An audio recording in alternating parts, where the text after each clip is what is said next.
Sabbe satta bhavantu sukhitatta. Let's start the lockdown from a monk's view discussion series. Discussion series will be a 4-day discussion. So I'll be discussing certain things on the first day and the second day, and I'll explain how we do it. So to begin with, the lockdown. Um, we say lockdown. There's many angles to look at or view the impact of Corona. There's medical, financial, geopolitical, very importantly, and quite a bit of social and even education. I see that quite good things are happening because of Corona, especially due to education. Even yesterday, I was with some people, the teachers actually, and they were saying how fantastic. I mean, not in the sense the Corona, but how the entire gamut of things have changed for the teachers.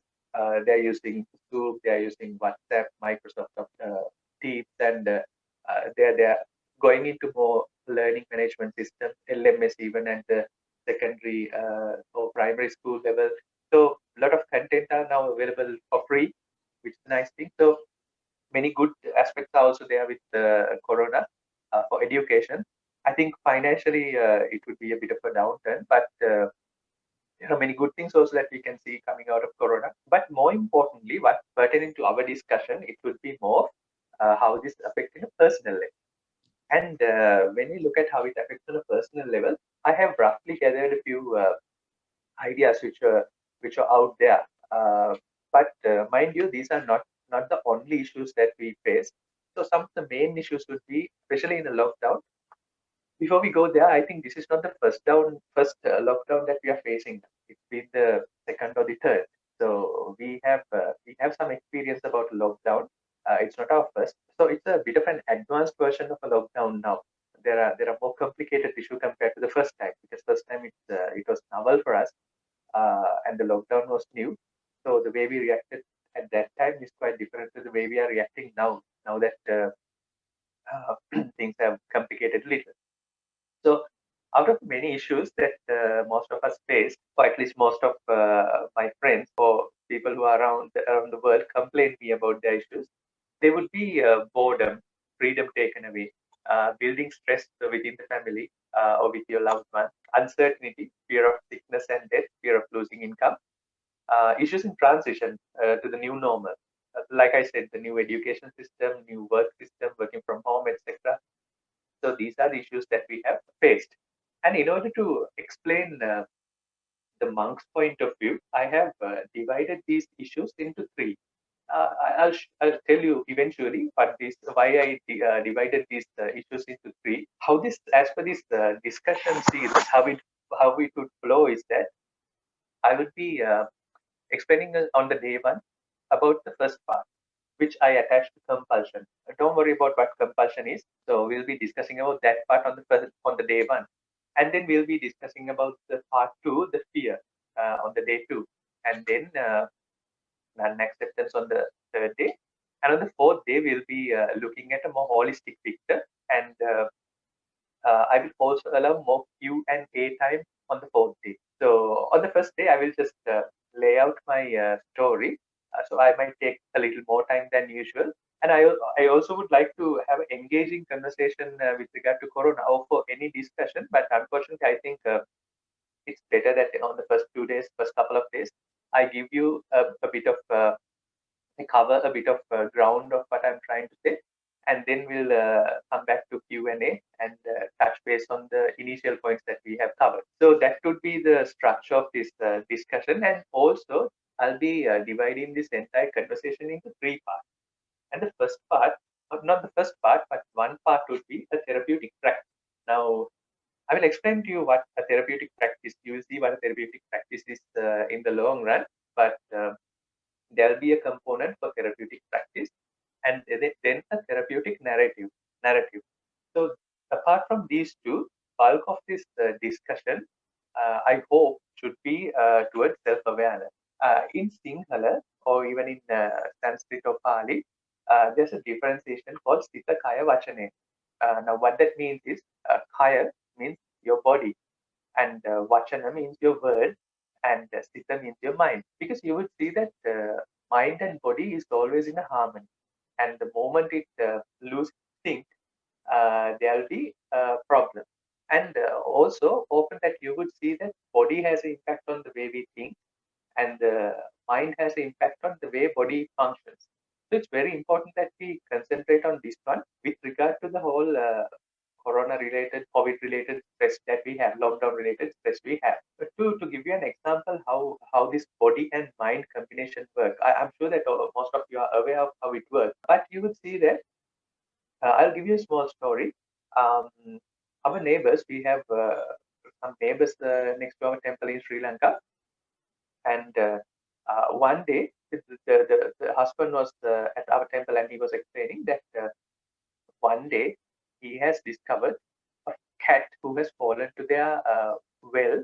In Sri Lanka, we have wells where we take water apart from uh, the water lines which are on the street. So a cat has fallen into the well, and the cat has died and cat has decayed. So when they discovered, it was almost 10-15 days after that the cat has decayed, and it was just a skeleton. So they have been drinking the water of that cat well for a few days. Everything is okay. The water is fantastic. Maybe tasted a little funny, but it was good. But on the 10th day, when they discovered that the cat is there, everyone fell sick. Then he was telling me that if we didn't open the well, if we went unnoticed, if it went unnoticed, we wouldn't get sick. But because we opened the well and everyone saw that everyone was so puky and they had stomachache and they were not pretending; it was for real. And oftentimes that there's something I ask my friends whenever I meet some friend from a different culture. I ask this thing: what's your reaction to coffee? Right. So, for example, when I was in Europe for some time, in countries like Germany, when you wake up in the morning, the first thing of the day is that you drink this very powerful shot of coffee with chocolate, and it's very powerful. And that's when you start your daily routine, and your bowel movements also start with that. So when you want to, go to the toilet, you would drink a cup of coffee. That's how you go. But opposite to that, in Sri Lanka, coffee is considered sort of an anti-diarrhea medication. So if someone is having diarrhea, the recommendation is drink coffee. So in Sri Lanka, when you drink coffee, it stops. But in some of the other countries, it helps. So I always had this confusion: what is coffee really? So at one point, I was thinking maybe it's a genetical difference between Sri Lankans and other people who are in European countries, or say Asians and Caucasians. But then to figure out that some of my friends who are Sri Lankans by birth, by biology, but who have been living in those countries, they also responded to the same way that the Caucasians respond. So I thought it's probably not genetic, but it's probably related to the way we think. So our body and mind work in quite a bit of harmony. And I figured out that we practice this art called and in Qigong is a is a Chinese form of, it's a way of living actually. You could say the martial art component came out of it. There was a medical component came out of Qigong. So it's a 4,000-year-old practice of uh, body and mind and spirit. So in that, in medical Qigong especially, they have this thing called yin organs and yang organs. So every organ inside our body is connected in a way, but it's at the same time it's not the same. So one part is called yin and the other part is called yang. So if you take in our body, the connected organs are our mind and stomach, or the digestive system, or at least the upper part of the digestive system, and the eyes and the liver, kidneys and the skin. So one of my friends, who's a gastrointestinal specialist, he was saying that most of the time the cases that he gets with regard to irritable bowel or reflux, heartburn, reflux, and all those type of gastrointestinal issues, they actually don't have a gastrointestinal physical issue per se, but they have depression related or a stress related issue. So then I was quite fascinated by that, by his comment that our body and mind is more connected than what we think. So having said that, I also forgot to self-introduce myself before going into this because I said I need to give you some context as to what a Buddhist monk is. So I myself became a Buddhist monk about 3 years ago, and before that, I used to live a different life. I was an engineer. And I was a businessman, entrepreneur, also a lecturer. So I played many roles across the board: a father, sometimes husband, boyfriend, etc., etc. Since there are some people who are not from the subcontinent of India, I would introduce the appearance of a monk here. So generally, in any culture, there's clergy, there are priests, and about 4,000 years ago, again in India, there has been a little change of clergy or priests to a different segment. Priests are usually in India. The society was somewhat feudalistic. They had a caste system where people from each caste could perform a particular role. So, for example, the Brahmins would be the priests. They would be involved with the priest activities, but clergies do. They would even involve with the kings, helping them how to um, run the country, give them advice, etc., etc. And then there would be another caste or another sect of the society who would be running the country, who would be the generals of the army, etc. And then there will be another sector who will be running the businesses, and then farmers, and all these types of people that who produce the hunters, etc. And then there was another sector which was sort of suppressed, that they were doing the sort of blue collar jobs. There was a big gap between the white collar and the blue collar back in the day. So anyway, this priest existed, and then there came a new group who didn't want to be included in the mainstream priest, and also did not come from the same uh, society, or from the same family background, but they were more interested in enlightenment, or in Indian terms, moksha, or in Sanskrit terms, moksha. Moksha means enlightenment.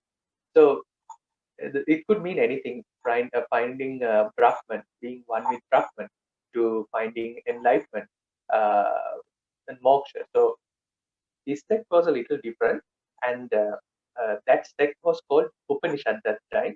And this Upanishad evolved for 1,000 years, and then Buddhism came.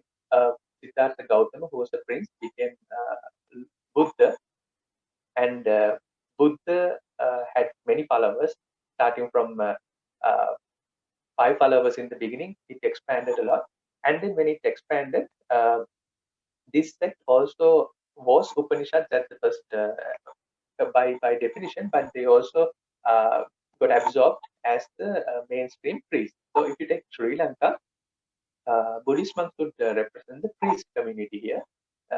So I wanted to give you this context because sometimes it's been nice to cross-reference or relate to what I'm trying to say. So then this is the Buddhist way here, and then there are certain things that in West it would be considered very odd. For example, the way a Buddhist monk finds his daily food. It doesn't happen all the time, but it happens not in also not in all the temples, but in some temples. There's this thing called bhiksha, where we have a bowl, and in the morning, like at 6:30, we go out right after the sunrise. We go out with the bowl, and then there are people who are willing to donate food. It's called alms. And in West, I have spoken to many of my friends. In West, it would be considered as begging, which doesn't have a nice sort of a connotation to it. Begging is not a nice thing, because if you can work for yourself, you should work. But in this part of the world, or the Indian subcontinent, it's actually quite different. Uh, the society, as a society, acknowledges this sect of Upanishad, or people who have dedicated their lives into a spiritual path, and it's considered a nice thing to support them. So it's not actually seen as a begging, but a good thing that they do. So a lot of people are willing to do that.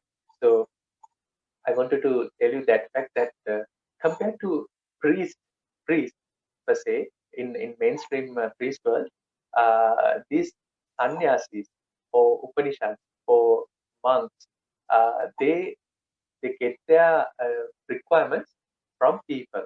People donate it to them. And again, what I wanted to harp on is that priests have a separate way of getting their needs, like donation. But monks, it's a donation, but it's a different type of a donation. It's through bhiksha. And again, bhiksha, uh, it looks like begging, but it is considered differently to begging, which is not a notion in the Western world. So what I meant by these three parts in this discussion is that firstly, do certain things during this discussion. I will focus on certain things which should help our body. And a good body, a relaxed body, unstressed body helps the unstressed mind, right? You might have seen if you're really hungry, you can't concentrate on a discussion simply because you are hungry, your body is stressed. So you need to quench that thirst. You need to, settle down that before we get into a meaningful discussion. And then a therapeutic narrative, words, actually, it does not mean the words in a normal sense. I'm not talking about the words we utter. It's actually about the words that we have inside our mind, the right? And you will understand the purpose of me giving you certain therapeutic narratives. A therapeutic narrative would help you to feel better, come out of your stress. For example, if you have some issue, which is a pressing issue, and if you somehow happen to know that it's something that you have done in a previous lifetime, and there's no way that you can get out of it. You just have to suffer the consequences because you did it. It's your karma. So then all you can do is be okay with it. I mean, you have to settle down with that. I did it. I have to get it. So might as well face it. Or so that's one therapeutic narrative. An example for a therapeutic narrative would be also that I'm facing with something, and it's the wish of my God Almighty. I have no hand in it. I can't do anything about it. I have to face the consequences. So all I can do is just bow down and accept it. Another way of therapeutic narrative is that you could also think, see, I have a issue, but this issue, although it's an issue for me, there are certain reasons that why this issue is like this. Uh, Newton came up with this law of gravity, and because of that, everything falls down. There's gravity. I can't do anything about it. I'm helpless. All I can do is accept and move on. So, therapeutic narrative is somewhat of that nature. It's a narrative for our mind. It's words for our mind, not really for words to utter or to speak, but a narrative that we can make use in a therapeutic manner to ease ourselves, to get out of our stress. But more importantly, I want you to uh, focus on this other part, the self-awareness part, which is not a therapeutic part, but which is the self-awareness part. And suppose that you are sick and I'm a doctor, my skills would be the therapeutic practice and the therapeutic narrative.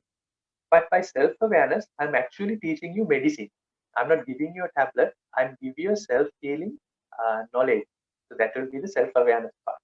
If I can first give you away an idea, I would say that all these things.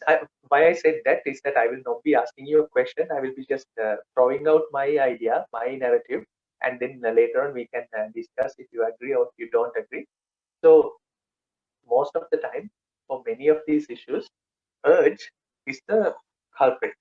We have a desire, an urge, and we can't control this urge. This compulsive, desirous urge doesn't let us be in peace, right? And what do we do about that?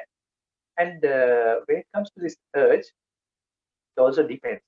From our age, it depends, right? When we are young, we have a certain urge, we have a desire, and at that time, when we are quite young, we are quite boundless, and our urges are easily fulfilled.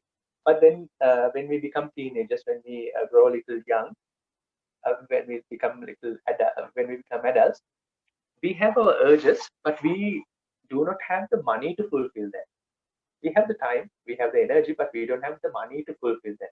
And then we start working, we start earning. Now we have the money, but we don't have the time to fulfill them. And at a later point, we have the money, we have the time, but we don't have the energy to fulfill them. So these urges are there, but the problem is that sometimes we can't fulfill our urges. And again, to say what an urge is, that urge is something that it's like when your bladder is full, and then you have to go, and it's quite irritating. That's an example for an urge. So when you really want it, but you can't have it, you yearn for it. So that's not the urge, but that's the effect of urge, right? When we want to have something, and when it's out there and we can just grab it, then the urge is not a problem. But urge becomes a problem. Um, it becomes a more apparent or a visible problem. Even before it is somewhat of a problem, but we won't notice it. But it becomes a problem. It becomes a tension when we can't have it, right? So when we can't have it, urge becomes a problem. Uh, so why I took this, why I when Anuruddha suggested, why I said let's do this, is that monks, when they become monks, monks have urges too.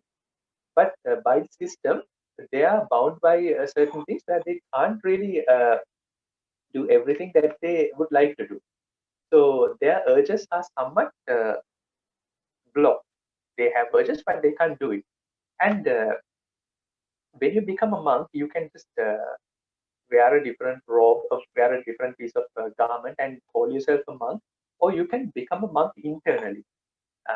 So when you say monk, I would refer to becoming a monk internally, not only through your uh, clothes, but more of an internal transformation. And like I said, when I became a monk, the first few days I used to spend in a monastery. Uh, so in this monastery, we had to do this bhiksha. So early in the morning at 6:30, we would go out, and we would go out in this bhiksha with the bowl. Uh, and the area that I lived was not the best. How to say it wasn't a very. It was a dry zone. It was a dry zone, and right next to our temple, to our uh, cave, there are elephants, wild elephants. So that's sort of dangerous if you meet face to face. That's sort of dangerous. And the villages down. We have to climb down the mountain, climb down the rock for about 2 kilometers, 1.5 kilometers. And when we go down, we find the uh, fence, electric fence, to keep away the elephants from coming inside the village. So when we walk towards the village, when you do the big stuff, next time I will show you my bowl where we what we do the big stuff. So when we go out as a Buddhist monk, you're not supposed to talk. So you don't go to a house and knock the door and say, "I need food." You don't say that. What you do is you just go in front of the house, and then you stay there silently, not peeping at the house, not looking out, looking also. You just stay there peacefully, and then if they see you, they would come and give you the food, donate you the food.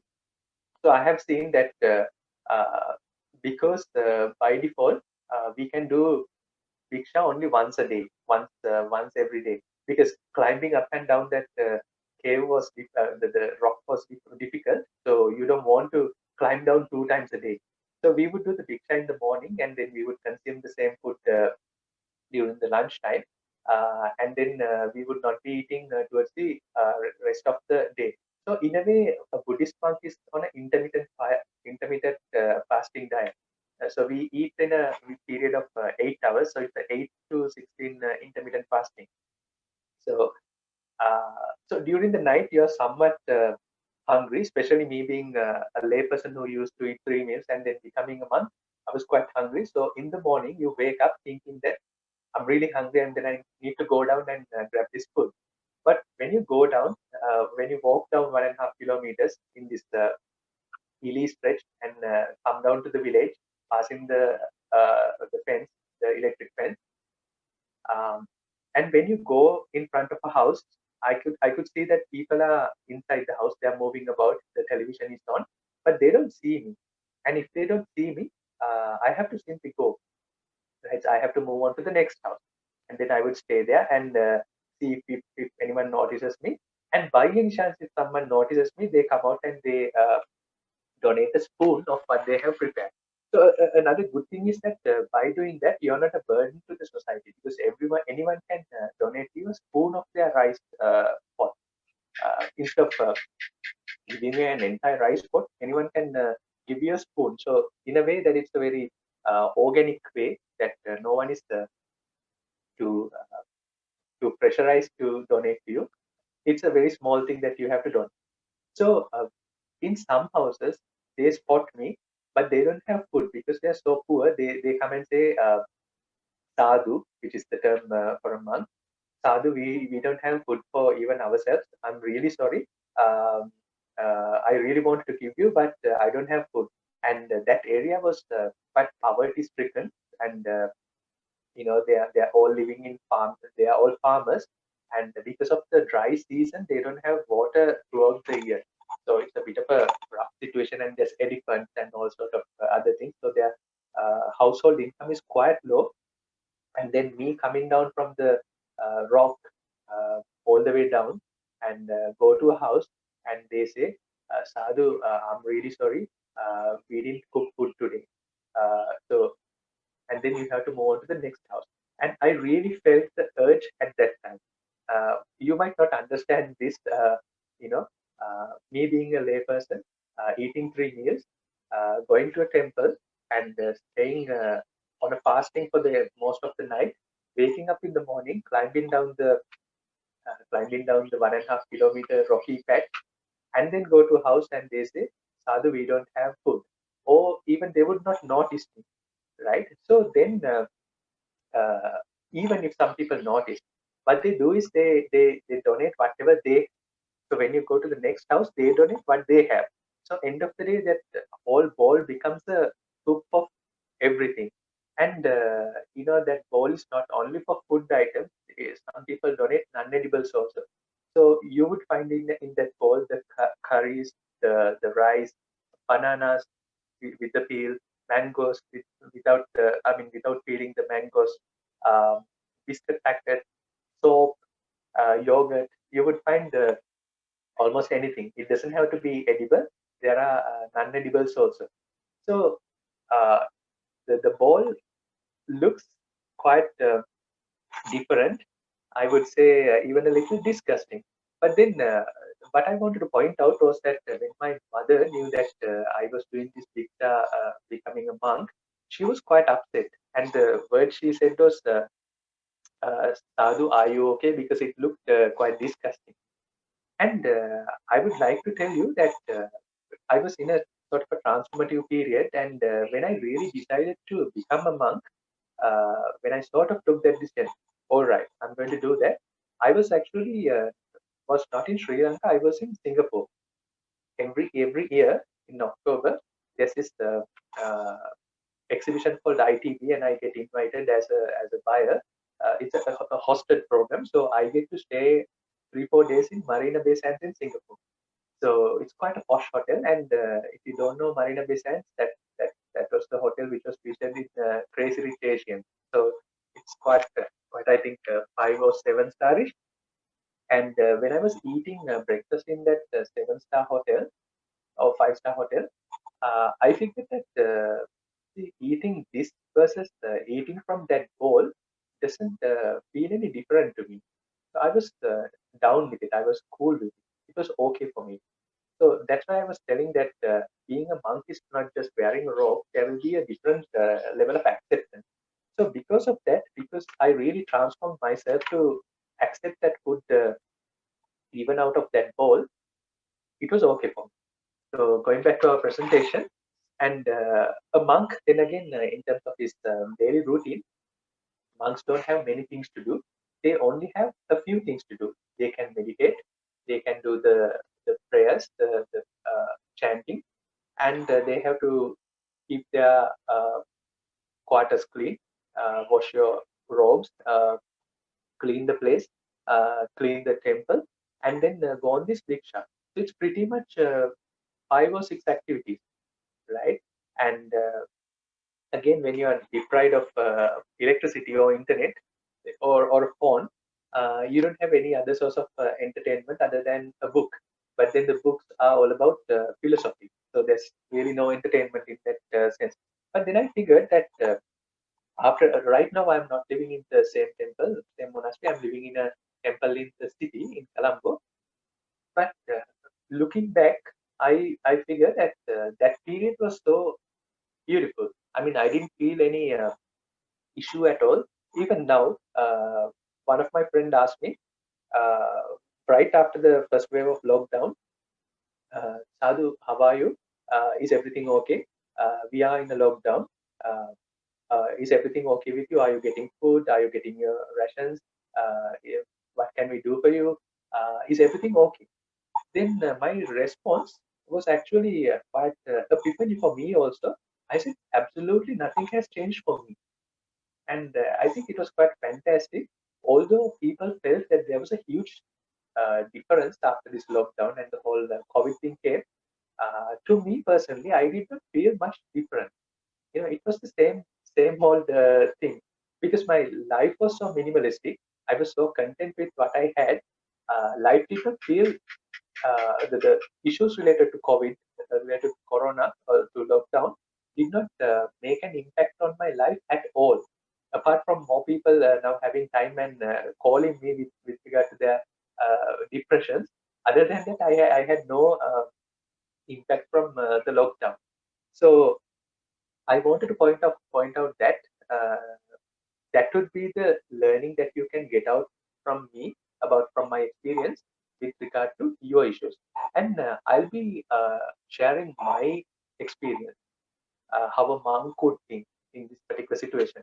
But actually, you know, although I'm a monk, we are quite similar.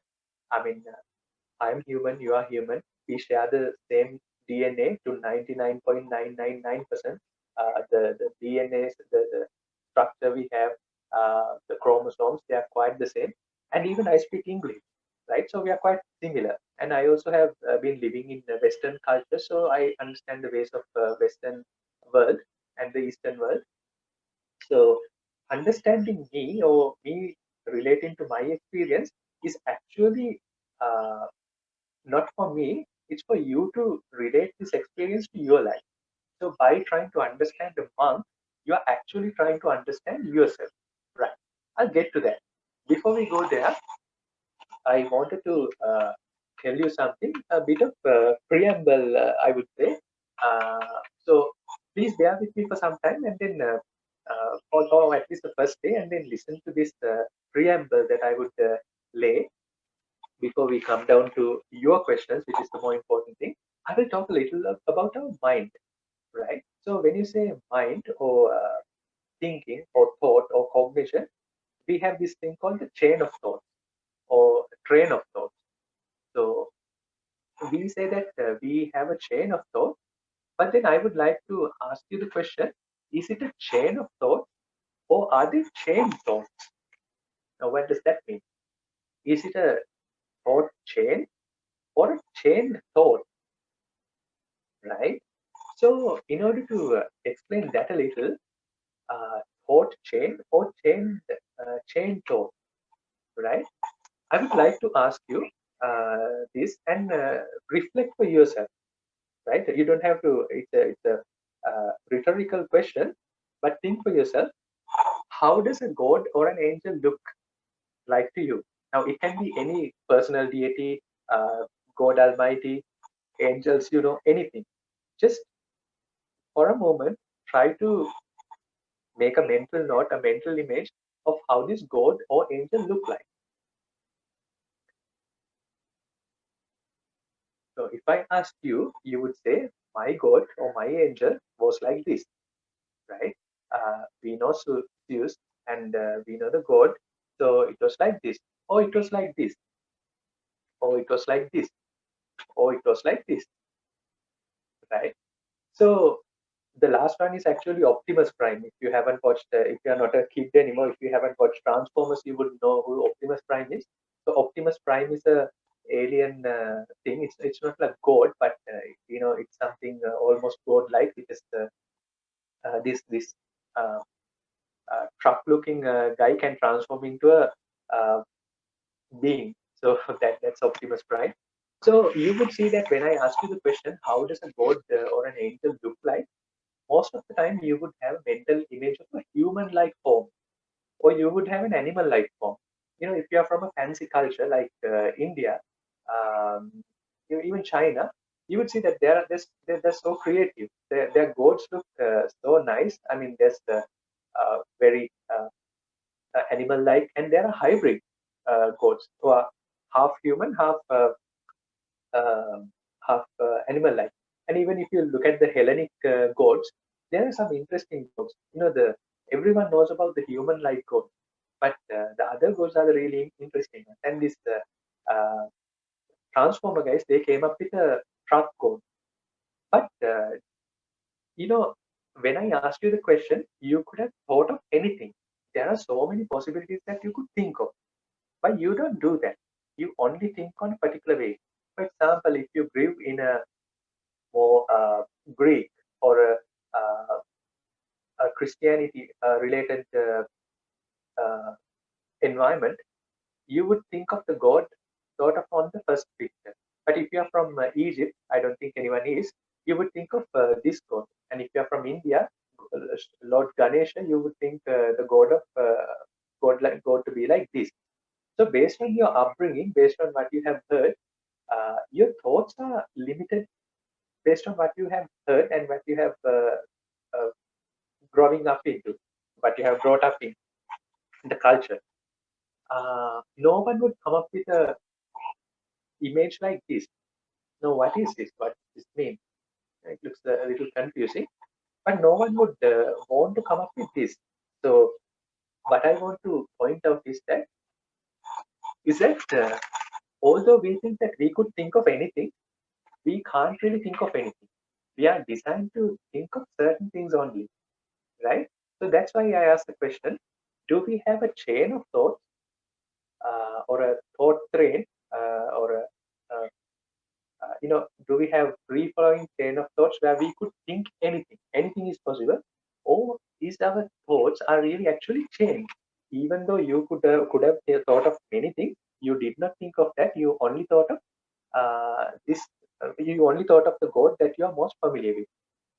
I would also show you this picture, uh, which is a picture.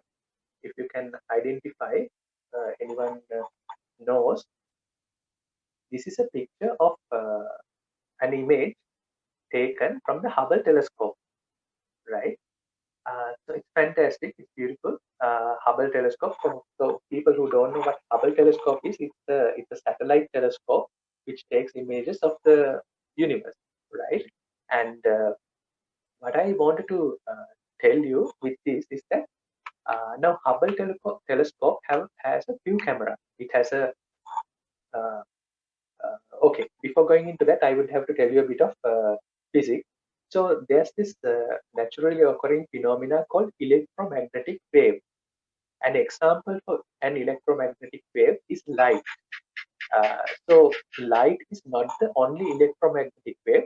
Uh, there's so many in that spectrum. So it's a spectrum of things. So you have beta rays, X rays that you take when you have a fracture, gamma rays, and then you have infrared rays where you operate the remote with, and then infrared cameras that you have, and then you have the visible light range, which is visible to the naked eye of a human, and then you have ultraviolet. They say hummingbirds see the world in ultraviolet, and our cats and dogs see the world more towards the infrared, so they have a better vision at night, and we see the visible light range. And so from ultraviolet, there's so many other frequencies that you can tune to. I mean, you can't tune to, but they exist. So electromagnetic spectrum is like that. So the Hubble telescope has a few cameras. It not only captures the visible light, it also captures infrared, ultraviolet, etc., and even other radiation. which we can't see. But when the Hubble captures these images, uh, let's say that he picked up something from the infrared range, uh, it's registered in his database, and he still wants to show us that he wants to include that in our image. But unfortunately, we can't see infrared. So what Hubble does it, the scientists have fed, okay, if you have get an infrared of 300 hertz per se, you should show us red. And if you get something of 500, you should show us blue. I mean, it's not the real thing, but it's something like that. So there's a database in Hubble saying, okay, if I got this infrared, I will show it to humans as red. If I got this, I will show it to as blue. So what we are seeing through this image is actually not the real universe that we can observe, but all that information Hubble has collected. And why I brought out that Hubble story is because isn't your mind uh, also acting like a Hubble telescope? It has recorded stories, and whenever you see something, you pick up that you pick what you see, and then you also pick what is available in your store, in your record, in your memory, or in your cognition, whatever you call it. You take it from there and you match it, and then you say, "This is what I see." I will further elaborate it. Uh, there's this guy called Plato, a great philosopher. He came up with this story called the Plato's allegory of cave. Bear with me and listen to me if you don't know what Plato's allegory of cave is. Plato came up with this thought experiment that you see that there's a cave, and there are some men who are chained towards the inside wall of the chain. You would, if your screen is clear, you could see them. They are not the guys who are holding these images. They are not the guys. They are on the opposite wall. They are chained. They could only see the wall of the cave, not the entrance. So they are covered from the entrance. They can't see the entrance, but they can only see the wall of the cave. And there are some people out there, bullies. They want to confuse these chained prisoners. So what they do is the light seeps in from the cave, the entrance of the cave, and when light comes through, they have these images, uh, and the shadow will be casted on the wall. So these prisoners now can see the shadow. So whenever a horse runs in front of the cave entrance, they would see the shadow of the horse. So what these prisoners thought was that the sound of a horse, is really what we see in the shadow, right? So whoever who goes in front, if it's a duck or if it's a human or if it's a horse or a tree, whatever the shadow which is casted on the wall of the cave, they thought that this is the reality, right? But one day, one guy escaped this prison. He came out and then he went out and he saw a horse is an entirely different thing. What I have been seeing is not the horse. And then he went inside and then he tried to explain it to his fellow prisoners. Now these fellow prisoners also can't see each other; they only can hear. He was trying to explain it to his fellow prisoners, and he said, "A horse is not what we think; it's totally different." And the fellow prisoners thought he's lunatic, he's crazy. So that's the allegory of cave. But more importantly, what does this mean? When we see things, we think that we really see things. But are we really seeing things, or are we seeing an image of things or a shadow of things? Now, this shadow is based on what we have previously known. I will further elaborate this question. Look around in your room, and can you find something that you don't know? Can you find a single item in your room that you have no idea what it is, or something that you don't know? In some weird houses, you might find one or two items that you don't know, but usually you would see a door, you would see a table, you would see a computer, you would see a phone. Everything you see, you already know it.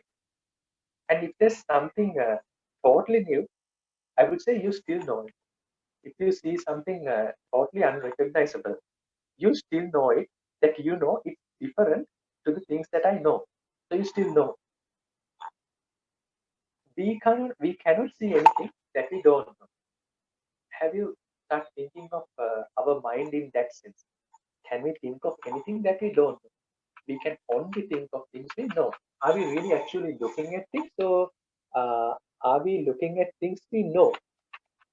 Now that's the question, right? So, are we really looking at when we say we see things or we hear things or we feel things?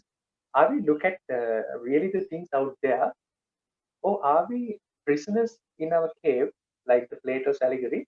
And are we really interpreting things based on our database and sort of seeing the shadows casted or the shadows that we can capture, and then we call it reality? Now, which is we? I would like you to focus your mind on that. Are we really seeing things, or is it a shadow casted based on what I know? And the best example to understand is that you could never see something that you don't know, right? Um, if you see a different kind of a tree for the first time, you would know that it's a different kind, but you still know it's a tree. And as a kid, if you haven't seen, it's a thought experiment again. If you haven't seen a tree before, you still know that it's a upright thing. So you always see something based on what you know. So that's what I wanted to point out. Although we have a chain of thoughts, we actually have chain thoughts. We can only think, we can only see, we can only perceive things that we know. Right.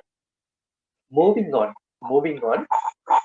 uh, to another aspect of the way we think. So I'll be explaining actually the way my mind works, right? And you can relate to the way your mind works based on that.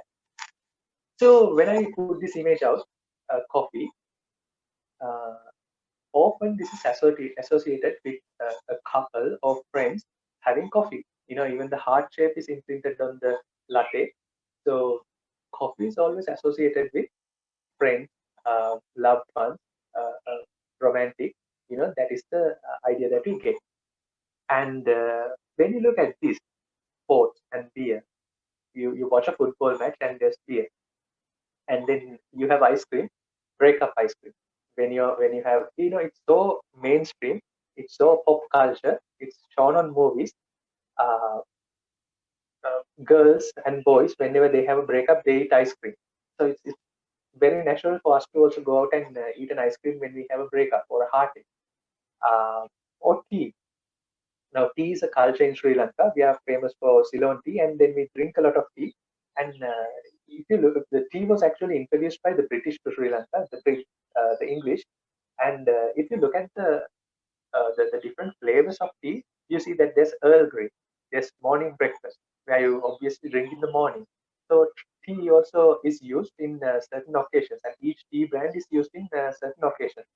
So we are so designed uh, to sort of stereotyping our things, of the things that we use, things that we consume, things that we drink, uh, into situations, almost as if we are very habitual with that, right? So, like I was trying to show you earlier, that we can only think in a limited range. The way we act is also very limited, and we often associate things uh, with something that we have previously known or previously promoted. Now, before I became a monk, I also used to work in a multinational company, handling a multinational brand, I would say. And in marketing, it's all about reading how people's mind behave. So, it's quite interesting. I was doing that earlier. Now I am doing it from a different reason, for a different purpose.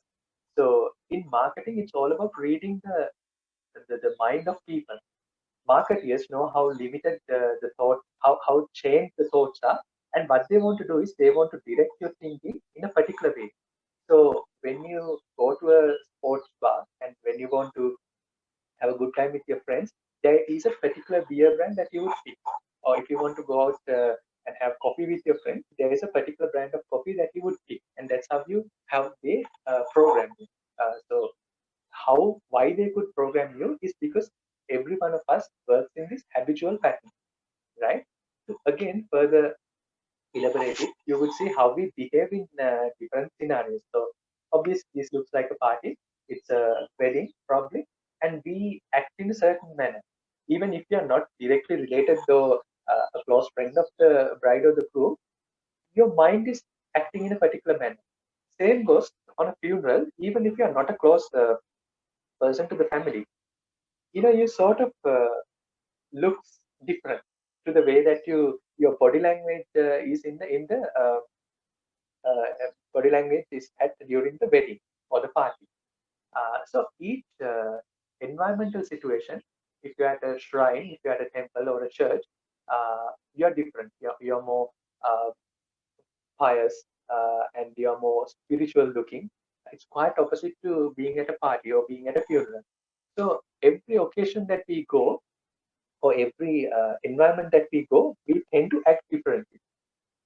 So at a funeral, you could say we are empathizing with the fellows, and they also say that we have this human have this ability to reflect the emotions of the people that we see in front of us. Classic thing is that when someone yawns, everyone starts yawning.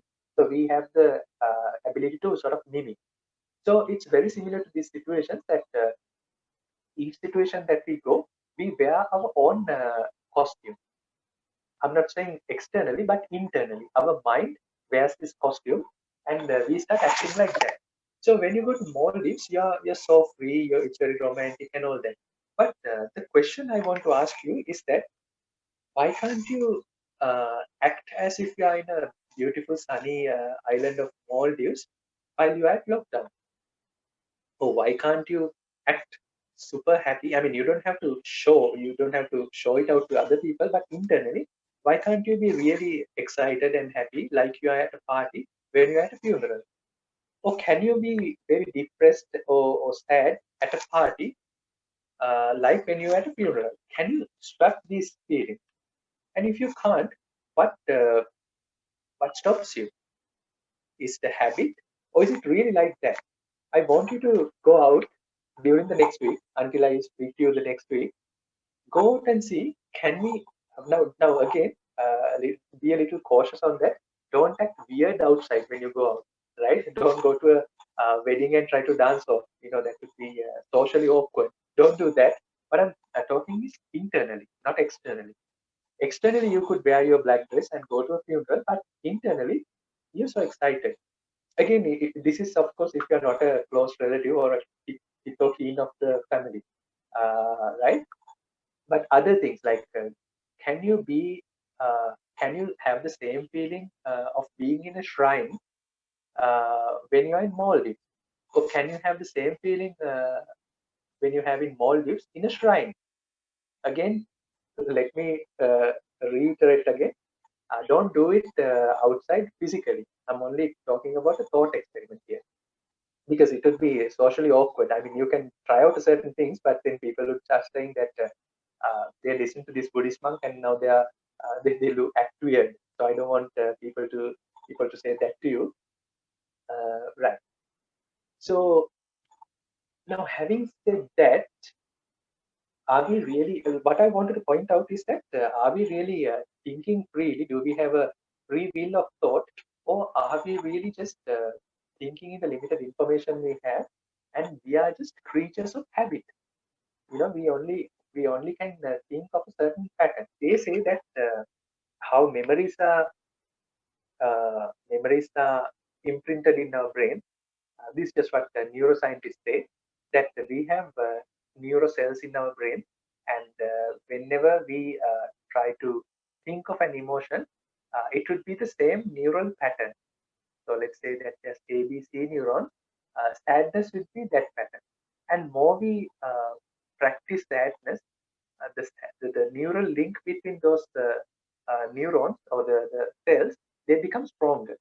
So if we practice joy, it will be stronger.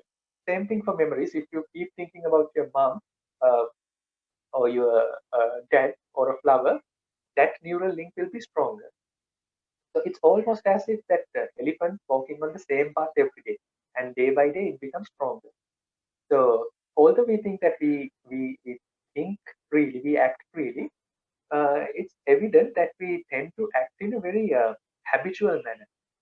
And I also want to understand, I also want you to understand our urges are also very habitual, right?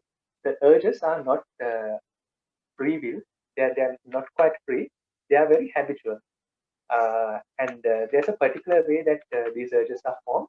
And if you are mindful enough, you could see how that habit came into place. So I'm trying to formulate a theory here and sort of put you in a structure so where you can take this knowledge out during this week, and then you can see if that's the case, and you can disagree with me also, and we'll talk about it at the later session, so in the Q&A. Right. So we are creatures of habit. I'm going to theorize it this way. We learn things, we register things, and then it becomes a habit. Uh, Psychologically speaking, this could be wrong, but it's just I'm putting my observation of myself and presenting it to you. It's just a model. Don't take it too serious. Uh, it could change, but see if this is the case for you. We learn things through sensory experience. Like a kid, when a kid learns things, it always takes something, licks it, tastes it, put it in his mouth, uh, uh, smell it. That's how kids learn. And even we have our sensory experience from good, bad, nice, uh, fearful experience that we should be afraid of. We have experiences. And then we also learn in a more structured manner at school from the parents and society. You could say it's unstructured, but from parents and society. But when we go to schools and institutes, and then we also learn structured stuff. Like you are learning this model right now. It's more structured. It's a institutionalized model, and we also then right next to learning this, learning is only one part of it. Experiencing is only one part of it. Right next to this experience, you also feel an emotion. You sort of register it. But sometimes just feeling an emotion or feeling an emotion is not enough for yourself to register it. Sometimes you need to rationalize, right? Some people they tend to go and rationalize it, but actually, our real method of learning is not rationalizing. I'll give you a fantastic example by uh, the glass of water, the glass in front of you. Have you ever questioned or have you ever tried to rationalize if it's a glass when you were young? You always grabbed it and believed it. You just felt the emotion and grabbed it. That's it. You don't try to rationalize it. But more we grow, more elder we become, and more information we are filled with, we try to rationalize it with the knowledge systems that we have, and we compare. Anyway, you still do it, and if you are convinced enough, you register it. And we also become convinced superficially. Sometimes you are it's rational, you feel it, you are convinced, but you're not fully convinced. And at one point, you start truly believing, right? And when you start truly believing it, it becomes an unconscious habit. Uh, so you act unconsciously. You don't think. And some scientists say that it's a mechanism for our ease. You don't have to think about the same routine thing every day. And in fact, they even say that when you are a kid, when before the age 5, you tend to experience so many new things. Everything is fresh. So even the time perception of time looks slower. I mean, the time flows slower when you're a kid, and when you grow old, the time goes fast. Why? Because everything you see is something that you already know, so that there's no new learn. You act just unconsciously. You act habitually. I could also tell you something to understand this. When you want to, when a friend invites you to a place that you haven't been before, he shares the Google pin with you, and you take a totally new route. Uh, on the way up going there, it feels longer. But when you're coming back on the same route, it feels shorter. Have you noticed that phenomenon? When you're going somewhere for the first time, it feels longer. But when you're coming back, returning back after that party on the same day, you feel that it's much shorter. So when we don't learn new things, we just act habitually. We automatically take that turn. we mindlessly keep on driving. So this is another thing that I want to show you of our mind. Oftentimes we do things mindlessly, and we are quite habitual in that sense, right? So this is what happens in the long run. In the long run, we do this. We have our sensory experiences, and then we learn through books and institute, parents and society, and then we start, right next to that sensory experience, we start feeling that emotion. I'll share you another interesting story that a friend came to me, actually his wife, and she had this phobia of cockroaches. So it's almost very OCD that it's sometimes even annoying to the people around her. And then I was talking to her, and then she was sharing her experience, and then she was telling the way it started. Uh, Before I became a monk, I had a son. I have a son. So I remember when he was young, when he was 6 months, and when he's on the mat, he would crawl out of the mat to the uh, floor, and then when there's an ant or a small spider or a caterpillar or a cockroach, whoever who comes, he would pick it up and then try to put it in his mouth. That's what kids do, right? They want to test their sensory experiences. So at that age, you are not particularly afraid or disgusted of a cockroach. Even a cockroach comes, you take it out and put it in your mouth. It's fine with you. But more you grow, you tend to hate it. You don't like the cockroaches. It's a disgusting thing. So for this lady, what has happened was her caretaker. She had a caretaker and her sister, who was only a couple of years elder. This caretaker was so afraid of cockroaches. Whenever she sees a cockroach, she reacts in a very uh, fearful manner, and that has registered in this young girl. And ever since, it has been very almost traumatic.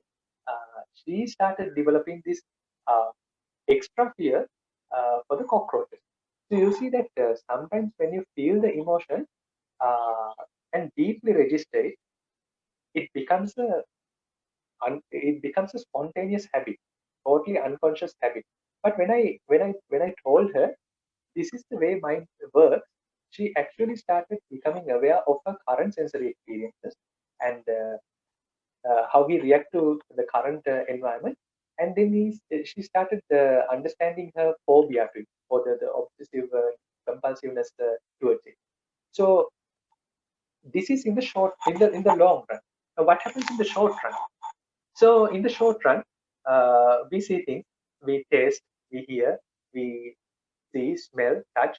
So in general sense, if you look at psychology, you find five senses. But in Buddhism, you always talk about six senses. Now the sixth sense is not that sixth sense like in the sixth sense movie, the extra sense, but the sixth one is the mind actually. So you have your eyes, ears, uh, touch, smell, and touch, smell, and taste. Apart from that, you also have your mind, because you can also think of all things. Think of positive things, think of negative things, think of all memories, think of future. So all these are sensory perceptions in when it comes to Buddhism or Hinduism for that matter. They talk about six senses. Uh, so usually what happens is that we see something, or we hear something, or we touch something, and right next to it we have an emotion. And now again, I want you to sort of think back. If you have seen that what you see and the emotion is not actually the same thing, right? Sometimes you see something and the emotion is followed by that, positive or negative. Uh, what happens is next, in the short run, you just act based on what you feel, right? So you come across a sensory perception, you have a feeling attached to it, it's almost next to it, and then you act based on it. So this is what happened in the short run. And I showed you in the long run, although we act this way, there's a particular way it has happened. Now, everything is looking in hindsight, reflecting back. And you can disagree with me on this one and then discuss it later. But this is an observation. It's just a model that I'm putting to you, proposing to you. Isn't this the way it is happening? But what I really want you to do is to not accept what I'm saying. because I'm actually not saying you the truth. I'm not telling you the truth. Right? So I want you to explore your mind. Although you are listening to the experience of a monk, I want you to really look into your experience, right? Why? Because no matter what I say, you will be still hearing what you want to hear, right? Like these prisoners in Plato's cave, we are prisoners of our own mind, right? So you cannot hear anything past what you know. But having said that, there's still a transformation in it, right? You would only understand based on the knowledge you have, but there will be also an understanding. It's not an understanding really; it's a transformation in you.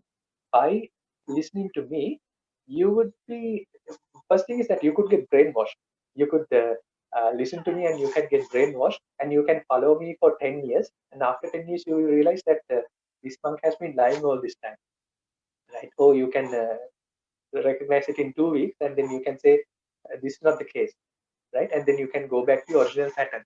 But if you don't get brainwashed, I mean, getting brainwashed is also not bad at all the time. Like, for example, the motivational speaker, he brainwashes you to a positive side, which is good, which is therapeutic, which is nice. Um, but I want you to go above and beyond of this mere brainwashing. I just want you to light up your own mind, like light the candle inside your own mind.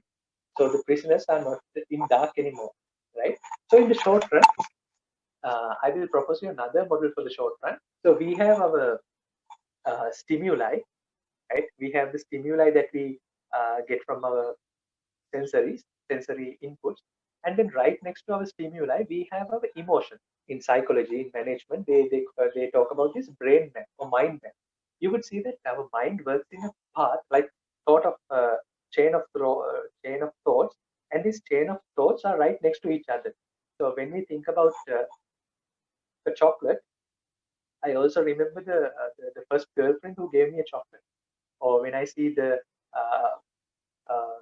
when I see a particular color, I also remember my grandfather wearing that color, right? So when I have that mental image of my grandfather, there's also the warmth of my grandfather, that feeling.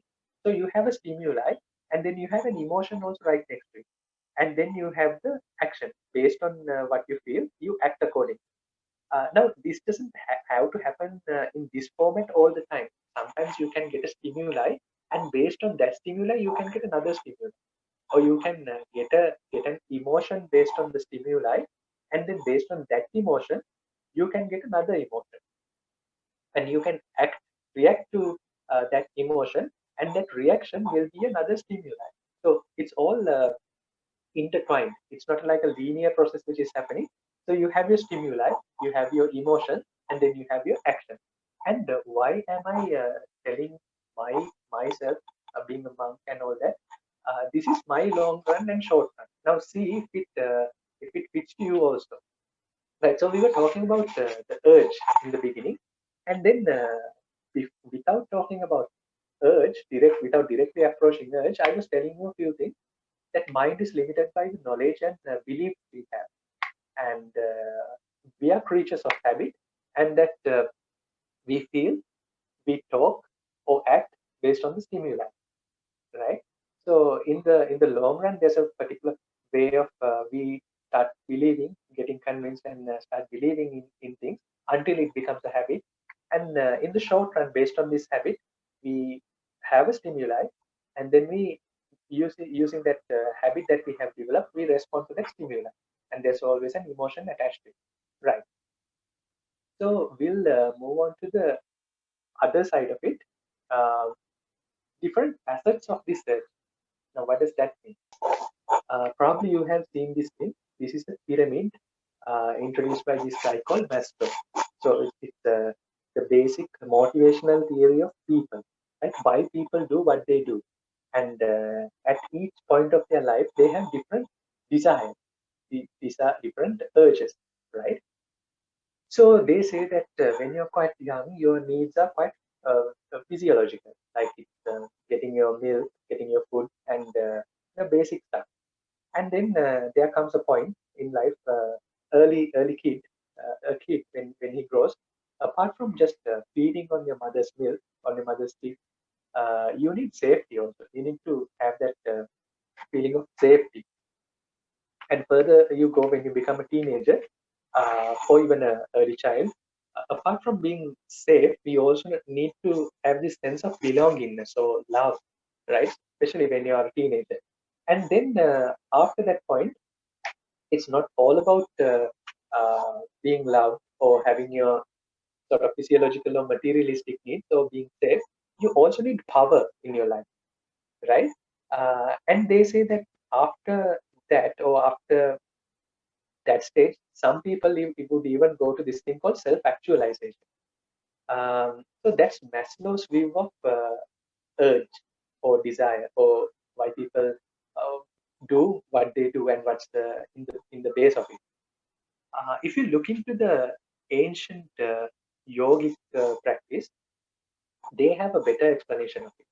So they how they depict this is that they attach uh, these things called chakra into the into a person's body. So, for example, the root chakra is in the bottom of your it's in the it's towards the pelvic area, and the chiral chakra is towards your navel point, slightly below that. So, likewise, they say that people have different chakra, and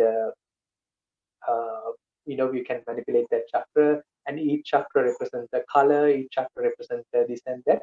But I actually want to look at it in this way. Each this chakra represents a pattern of your mind, and it's almost very similar to what Maslow has proposed, but it's much better. For example, the root chakra. So, what I want to harp on is that it's not really about a physical thing that I'm talking about here. It's about how your mind works, right? So, the root chakra is responsible for your physiological needs again. uh, the desires, the basic desires, money, career, your greed, greed for food, etc., etc. And then the second chakra is more for your uh, sexuality and pleasure, uh, different to that. And the third chakra is more for your power, your personal power, your social strata. So the first three chakras, they say that they are very how to say, very materialistic, first three chakras. And from there onwards, there are four chakras which are of self-actualization. Now, Maslow has only put a small pyramid up there, but in Hinduism or in yoga, they attach a lot of value to that part. So, starting from the heart chakra, in general terms, they say it's love, but it's actually not love. It's compassion. It's love for the others or self-acceptance. So it's a much broader concept than just being in a romantic relationship. So it expands much further. And then there's self-expression. You start uh, believing yourself more, or you start expressing yourself more the way you feel. You start becoming more open, right? So that's the third, and that's the next one. And then there's third eye for wisdom, and the last one, which is sort of equated to enlightenment. So there's three basic chakras and four other chakras. Again, what I wanted to point out is that we have desires, but these desires change time to time and based on the point of life that we are at. So the point of life we are at is not always a chronological age. It's not. It doesn't have to be a chronological age. For some people, for example, the place I was before in the cave area, people there would not have their basic needs. So what they would do is that they have a daily fight for their food and for their materialistic needs. So they don't have much time to think of something like self-actualization, or they don't even think about their social status, because their basic needs are to with the basic ambition of life is to find that daily portion of rice, right? So they don't think too much about how posh we should look, what type of things we should dress, or they don't tend to think of those type of things. So based on the point of life you are at, uh, you tend to think differently. And when I say based on the point of life, it's not always a chronological thing, but it's a different thing. So each stage has different motivation, and each motivation is giving you an urge. For example, if your motivation is to find love, that would be your urge. And if you are deprived of that, then that would make you uncomfortable, right? So like now, at the beginning of the the COVID lockdown, some people are saying me that one of the big issues they had was that I'm married, just my wife or the husband, but my loved one is not really here. My lover is out there, and I can't meet him or meet her, and that's the biggest issue I have. So his urge or his desire was romance, and that urge cannot be fulfilled because of this lockdown. Right. Um I will share one last thing. Oh no. Okay. So then I will call it a day with regard to urges and compulsions and desires and all that, and I will continue this on the next day. And if we can't squeeze everything in for 4 days, maybe we'll take a extra day to discuss these things. But then I will go to the more therapeutic part before we conclude this. So this is what I want to share with you. Right. I want you to do a small exercise. Uh, this is basically to get rid of your negativity, but in a more positive manner, right?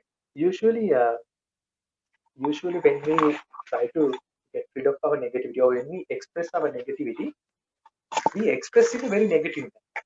We express our negativity in a negative manner. But I want you to express your negativity or cast away your throw away your negativity in a positive manner. So get rid of your negativity in a positive manner.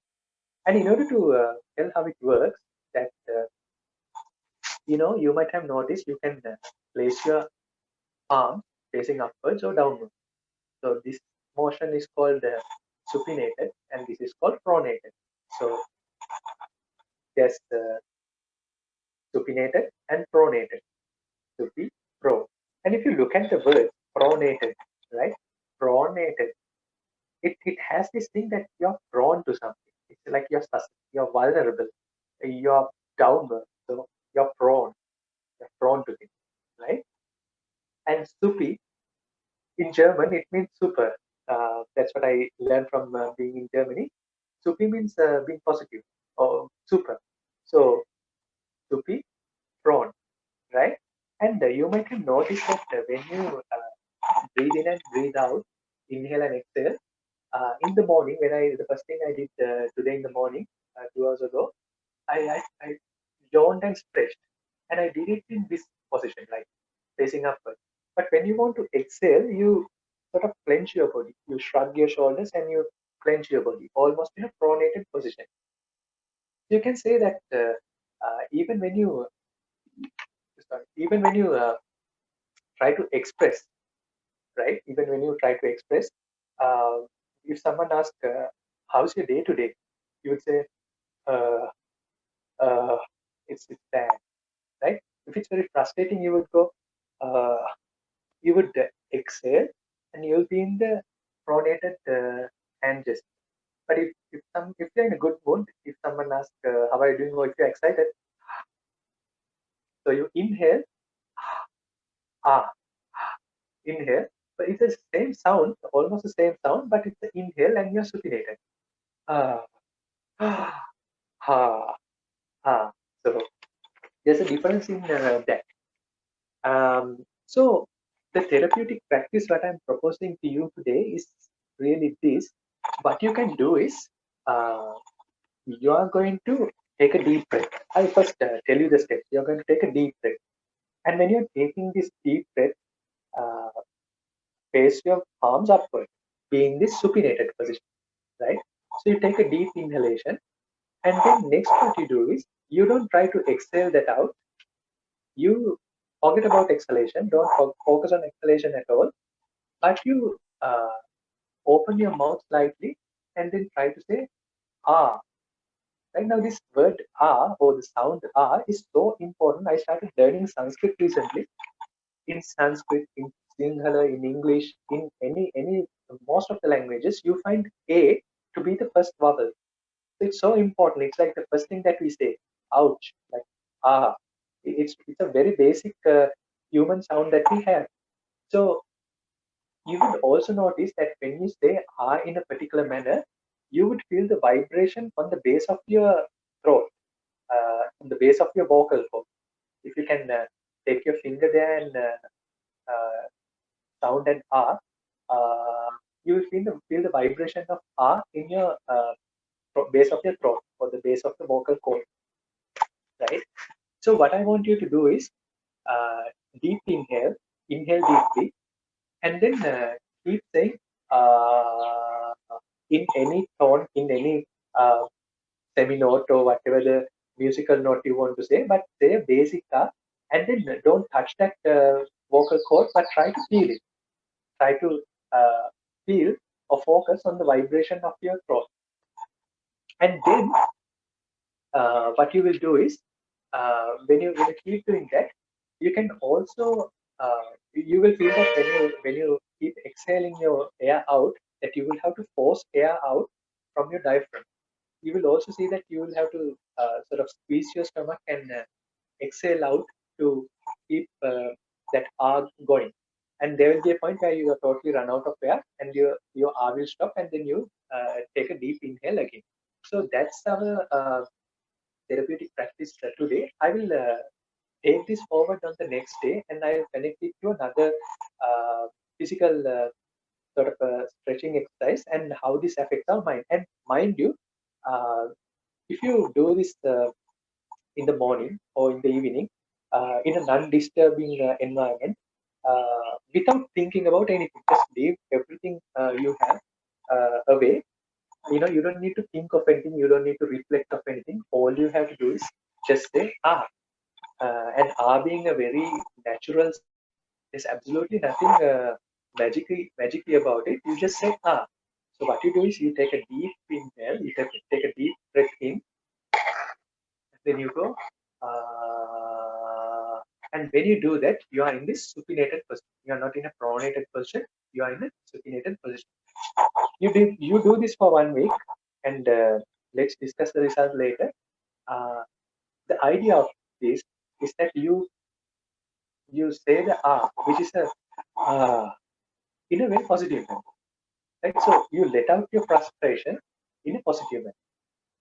So although I say that, you don't think about it, you don't try to relate it anywhere. You just simply do this exercise. That's it, and don't do it for more than 3 minutes. Only for 3 minutes. So uh, supinated position, deep inhalation, early in the morning or before you go to bed, non-disturbing environment. Don't think about anything. Just do the and try to feel the vibration in the base of your neck, base of your throat, base of your vocal cord. You don't touch it, but you just try to feel it. And then once you feel it, feel how you uh, exhales out your air from your diaphragm, from your stomach, and you keep on going. Ah, right? And then we'll take it forward on the next time, and then we'll develop it a little further. So this is a very therapeutic exercise. Why? Because first thing, being being the most natural sound anyone can utter. Ah, it's a very natural sound. It's not artificial at all. And being supinated is always linked to being positive, being super, right? Versus the pronated. You're not restricted, you're not downward, you're not prone to anything, you're not vulnerable to anything. You're just super, you're doing good. But still, you have your internal lockdown pressures, stressors, urges, whatever. You let them all out. You let all them out. Let your frustration out through the R, but positive. So that brings us to the end of our first day. So what we discussed today was basically uh, our urges, right? We discussed our urges, and before discussing our urges, we actually went into see how our mind works, right? So then we discovered, although our mind is something that we think that we have all the possible creativity, or we could think of all the possible things. We figured that we can't think of all the possible things, that we can only think of certain things that we know about. that we are aware of, or that we have information. Apart from apart from having that information, apart from knowing, we also discovered that it's not only about knowing; it's also very habitual, right? Mind works in a very habitual manner. Then we also found out that these habits doesn't come automatically. There's a particular way it happens in the long run. We have a sensory learning, or we have a learning from our schools or from institutes or our parents or peers, and then we start registering. We don't register everything that we learn also, right? We only register things which are things that we really feel. We feel we have a deep connection with, or we rationalize. And then there's a level of superficial convincing also. But the real believer, he starts believing in it, and then after that, he doesn't question it. It's simply an unconscious process. It's a unconscious act, right?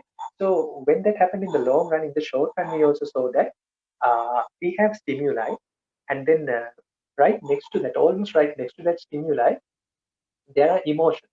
And emotion can be a stimuli also, because why?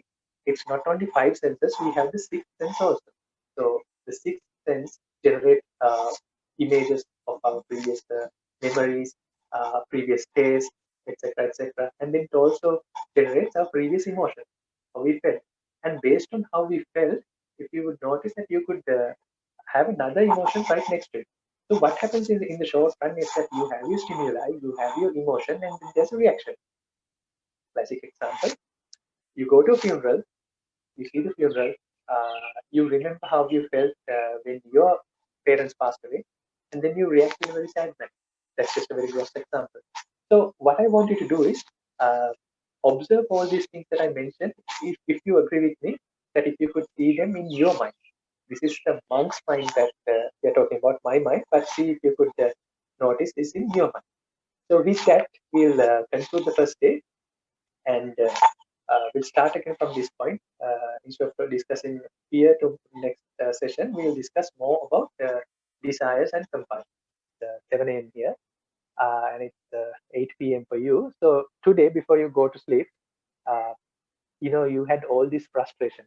Apart from this lockdown stuff, this monk came and he started giving you his version of all the lockdown related issues, right? So let out all these frustrations positive in your supinated position. Inhale deeply, and then let out this frustration positively. Let's together try to get rid of this negativity, but positively. We don't have to read this negativity negatively anymore. Let's let out these frustrations positively. Okay. So with that, I think we could conclude. And I actually did this lecture instead of doing a conversation or a chat with you, because I want to cover some ground with related to mind and Buddhism, because there could be some people who are not familiar with the Buddhist way of life or the Indian Sri Lankan way of life. So please bear with me the next week also. I will cover some ground first, and then we'll get into discussion. Okay. So with that, uh, I wish you good sleep today, because it's sleeping time for you. So have a a good rest, have a deep sleep, and let out your frustration.